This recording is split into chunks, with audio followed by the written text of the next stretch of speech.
ભારતીય ગૌરક્ષા મંચના ધર્મેશ ગામીએ પાલ પોલીસ સ્ટેશનની હદમાં લાગેલા બેનરને પોલીસની હાજરીમાં ઉતરાવી પોલીસ સ્ટેશનની જમા કરાવી દીધો છે અને પોલીસ દ્વારા આગળની કાર્યવાહી હાથ ધરવામાં આવી છે. NN news Surat.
ગૌરક્ષા મંચ સંસ્થાપક ધર્મેશ ગામી આજરોજ સુરત શહેરના પાલ પોલીસ સ્ટેશન હદ વિસ્તારમાં એક વિવાદિત બેનર લગાવવામાં આવ્યું હતું.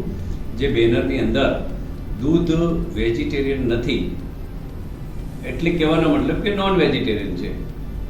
આવા વિવાદિત પોસ્ટર લગાવવા પાછળ માનસિકતા યોગ્ય ના કહેવાય. સમાજો વચ્ચે વિવાદ થાય, કોઈની લાગણીઓ આહત થાય. દૂધ વેજીટેરિયન છે કે નોન વેજીટેરિયન એ પછીની વાત છે, પણ આવા પોસ્ટર લગાવવા જાહેરમાં તમે પરમિશન લીધી છે કે નહીં, કોઈની લાગણી દુભાય છે કે નહીં, એનું ખાસ ધ્યાન રાખવું જોઈએ.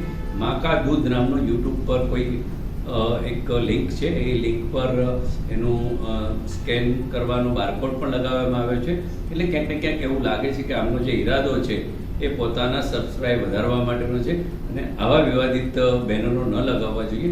અને પાલ પોલીસ સ્ટેશનમાં જાણકાર કરી છે અને એ પોસ્ટર ઉતારી લેવામાં પણ આવ્યું છે. હાલ પોસ્ટર પાલ પોલીસમાં જમા છે. અમારી એવી માંગ છે કે આના વિરુદ્ધ જે કંઈ કાયદાકીય પગલાં જે જોગવાઈ મુજબ લેવામાં આવે કે આનાથી કોઈની લાગણી ના દુભાય. દૂધ એ તમામ લોકો પીવે છે, એટલે એને વેજ કે નોનવેજની વ્યાખ્યા કરતાં આવા વિવાદોથી તમામે દૂર રહેવું જોઈએ.